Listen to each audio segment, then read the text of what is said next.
ঈদুল ফিতর। আমার দয়াল নবীজি বলেন, হে আমার উম্মতের দল রে, কুরবানির ঈদের যেই মর্যাদা, রোজার ঈদের যেই মর্যাদা, কুরবানির ঈদের মর্যাদা থেকে, কুরবানির ঈদের ফাজাইল ফজিলত থেকে, কুরবানির ঈদের বরকত থেকে, রোজার ঈদের বরকত থেকে, রোজার ঈদের ফাজাইল ফজিলত থেকে আমার আল্লাহ তাবারাকা ওয়া তাআলা তোমাদেরকে জুমার দিনের ফাজাইল ফজিলত আরো অধিক অধিক পরিমাণে বৃদ্ধি করে দিয়েছেন, বাড়িয়ে দিয়েছেন। জোরে জোরে উচ্চ কণ্ঠে কোন সুবহানাল্লাহ। ইয়া মুহাম্মদ মুস্তাফা নবী সাল্লাল্লাহু আলাইহি মুহাম্মদ মুস্তাফা নবী সাল্লাল্লাহু আলাইহি আমার শাফায়াতের কান্ডারি, শাফায়াতের কান্ডারি রাসূলুল্লাহ, আমার শাফায়াতের কান্ডারি, শাফায়াতের কান্ডারি রাসূলুল্লাহ,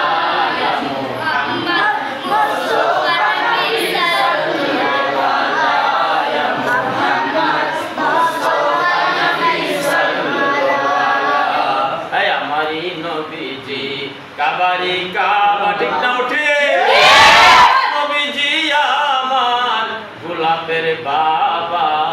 আমার নবীজি রাহমাতুল লিল আলামিন হুজুর নূর সাল্লাল্লাহু আলাইহি ওয়াসাল্লাম কাবা শরীফের নিচে আছেন, আজানের সময় হয়ে গেছে। আমার দয়াল নবীজি অর্ডার করলেন, হে আমার মুয়াজ্জিন বিলাল রে, আজানের সময় হয়ে গেছে, তুমি আজান দিয়ে দাও। যখন হুকুম আসলো তখন বিলাল ছিল কাবা শরীফের ছাদের উপরে। কোথায় ছিল বিলাল? কাবা শরীফের ছাদের উপরে। কাবা শরীফের ছাদ থেকে বিলাল জানায়, ইয়া রাসূলুল্লাহ, ইয়া হাবিবাল্লাহ, দয়ার নবী, মার নবী গো, আমি যখন কাবার নিচে থাকি, আমি যখন স্বাভাবিকভাবে জমিনের মধ্যে থাকি, আজান দেওয়ার সময় তো কাবার দিকে ফিরে আজান দেই, পশ্চিম দিকে থাকলে পূর্ব দিকে ফিরে আজান দেই, উত্তর দিকে থাকলে দক্ষিণ দিকে ফিরে আজান দেই, মানে কাবার দিকে ফিরে আজান দেই। এখন তো আমি কাবার ছাদের মধ্যে আছি, দয়াল নবী গো আপনি ফায়সালা দিয়ে দিন, আমি তো কাবার ছাদের উপরে আছি, এখন আমি কোন দিকে ফিরে আমি আজান দিব, কোন দিকে ফিরে আজান দিলে আমার আজান শুদ্ধ হয়ে যাবে। রাহমাতুল লিল আলামিন ডাক দেয়া বলে, বিলাল রে, হে আমার মুয়াজ্জিন, হে আমার মহব্বতের সাহাবী বিলাল, কাবা শরীফের ছাদের উপরে তুমি আছো রে, চিন্তা করিও না, ভয় করিও না, কোন মাসলা নিয়ে কনফিউশন করিও না, কাবা শরীফের থেকে তুমি আজান দিয়ে দাও, আমি রাহমাতুল লিল আলামিনের দিকে ছায়া ছায়া আজান দিয়া দাও, আজানের কিবলা আমারে বানায়া নাও, তোমার আজান হইয়া যাইবে। নবীজি আমার কাবারি কাবা, নবীজি আমার গোলাপের বাবা, নবীজি আমার কাবারি কাবা, নবীজি আমার গোলাপের বাবা, নবীজির সুখেতে কাবা, নবীজির সুখেতে কাবা হইয়াছে কালা, নবীজির সুখেতে কাবা হইয়াছে কালা, ইয়া মুহাম্মদ মুস্তাফা নবী সাল্লাল্লাহু আলাইহি ইয়া মুহাম্মদ মুস্তাফা নবী সাল্লাল্লাহু আলাইহি। নবীজি আদম শফির বাবা, জোরে কও সুবহানাল্লাহ। হিটা তো আবার ওহাবি বুঝে না, হে তো কয় বলে আদম নবীর ঘর থেকে তো নবীজি হইছে, যেহেতু আদম নবীর ঘর থেকে আব্দুল্লাহ হইছে, মানে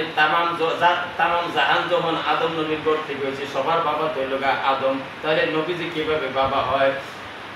প্রাণের ভাইরা আমার, মহব্বতের ভাইরা আমার, কলিজা থেকে বলছি, মহব্বত লাগিয়ে বলছি, দরদ লাগিয়ে বলছি, একটু গভীর অনুসন্ধান করে দেখুন, একটু গভীরে প্রবেশ করুন, একটু গভীরে যদি প্রবেশ করে ফেলুন তাহলে আপনি পেয়ে যাবেন, সহি সনদের রওয়ায়াত পেয়ে যাবেন। যদি পান না, আমি গুনাহগার নালায়েক সলকাবাদী বাগবের সলকাবাদ গাউসিয়া সুন্নিয়া মাদ্রাসার মধ্যে অবস্থানরত আছি, যতক্ষণ পর্যন্ত আছি আমার কাছে আসরে ভাই, চায়ের দাওয়াত রইল, অত্যন্ত আপ্যায়নের সহিত তোমাকে দেখিয়ে দিব আমার দয়াল নবীজি হইলেন আবুল আরওয়াহ, তামাম জাহানের পিতা হইলেন, তামাম সৃষ্টির পিতা হইলেন আমার রাহমাতুল লিল আলামিন। রাহমাতুল লিল আলামিন কানছেন বসে রাত্র দিন পাপী তাপী উম্মতের কারণে রে বলুন রাহমাতুল লিল আলামিন কানছেন বসে রাত্র দিন পাপী তাপী উম্মতের কারণে রে আলহামদুলিল্লাহ। আয় ভাই আমার প্রশ্ন করতে পারেন হুজুর কেন শুধু নবী নবী করেন আর কোনো ওয়াজ নাইনি আর কোনো ওয়াজ কেন করতে পারেন না? আমি বলবো নবী নবী ওয়াজ কেন করি এটা যদি আমার অপরাধ হয়ে থাকে কুরআন কেন খোলো না? তোমরাই তো গজল গাও সমাধান চাও যদি জীবনে মরণে চোখ রাখো খুলে দেখো হ্যাঁ চোখ রাখো কোরআনে তোমরাই তো বলছো কোরআনে চোখ রাখার কথা কোরআনে যখন চোখ রাখলাম তোমাদের কথাই যখন মানলাম তোমাদের কথা মেনে যখন কোরআন খুললাম কোরআন খুলে তো দেখতে পারলাম স্পষ্টভাবে 1 নম্বর পৃষ্ঠা উল্টাইলাম দেখলাম সূরাতুল ফাতিহা আলহামদুলিল্লাহি রাব্বিল আলামিনের সূরা আছে কিনা নাই আছে এই ব্যাপারে না আজকে কিছু নাই বা বললাম এই ব্যাপারে না আজকে কিছু নাই বা বললাম সময় তো কম। 2 নম্বর পাতা যখন উল্টাইলাম আলিফ লাম মিম আছে কিনা নাই আছে এই ব্যাপারেও আজকে কোনো না নাই বললাম রেখে দিলাম সামনে বলবো আল্লাহ হায়াত দান করলে কোন আলহামদুলিল্লাহ আলহামদুলিল্লাহ। 3 নম্বর পৃষ্ঠা যখন উল্টাইলাম রে ভাই এত প্রাঞ্জল ভাষায় আমার আল্লাহ জানায় দিলেন ওয়া মিনান নাসি মান ইয়াকুলু আমান্না বিল্লাহি ওয়া বিল ইয়াউমিল আখিরি ওয়া মা হুম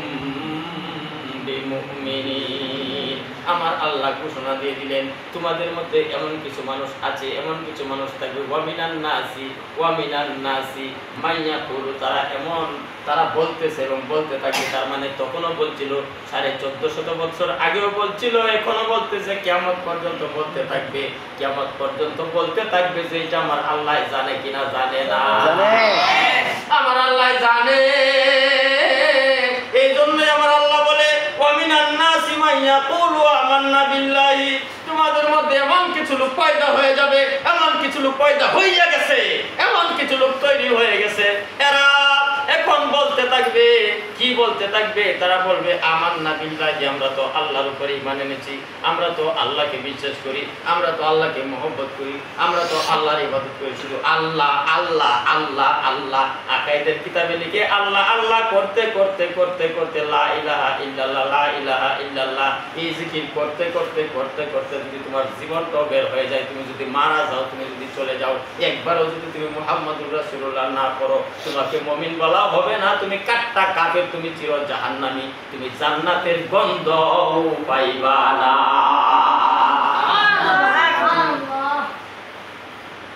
আমার আল্লাহ বলেন আমান্না বিল্লাহি তারা বলবে আমরা আল্লাহতে বিশ্বাস করি আল্লাহকে মহব্বত করি ভালোবাসি ওয়া বিল ইয়াউমিল আখির আখিরাতের দিনকে আমরা বিশ্বাস করি। আখিরাতের দিন বলতে কি আখিরাতের দিন বলতে কবরের জিন্দেগি হাশরের জিন্দেগি মিজানের জিন্দেগি কুলসিরাতের জিন্দেগি জান্নাতের জিন্দেগি জাহান্নামের জিন্দেগি আখিরাতের জিন্দেগির কথা আমরা বিশ্বাস করি। আমার আল্লাহ পাক বলেন ওয়া মিনান নাসি মান ইয়াকুলু আমান্না বিল্লাহি এই মানুষগুলি বলবে আমরা আল্লাহকে বিশ্বাস করেছি আল্লাহকে মহব্বত করি ভালোবাসি আখিরাতের দিনের উপর বিশ্বাস করেছি হাশর মেনেছি ফুলসিরাত মেনেছি কবর মেনেছি সবকিছু মেনেছি। আমার আল্লাহ বলেন এত কিছু মানার পরেও বান্দারে আমি আল্লাহ তোরে টাইটেল দিলাম তুই কিন্তু ঈমানদার না তুই একটা কাট্টা বেঈমান। আউযুবিল্লাহ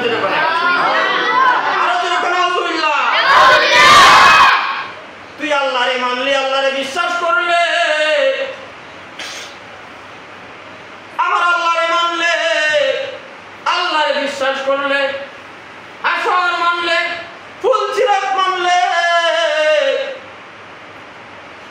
মিজান মানলে কবরের আযাবের কথা শান্তির কথা মানলে জান্নাত জাহান্নামের কথা মানলে আমার আল্লাহ কিন্তু টাইটেল দিয়া দিবেন তুই তো ঈমানদার না তুই কাট্টা একটা বেঈমান ওয়া মা হুম বিমুমিনিন। কুরআন শরীফের মধ্যে হাফেজ বেরান সাক্ষী দিন আছে কিনা না আসেনি জি নাকি আমার বানাইল কথা আছে? তাহলে বোঝা গেল শুধুমাত্র আল্লাহকে বিশ্বাস করা, আল্লাহকে মান্য করা, হাসরের দিনকে মান্য করা।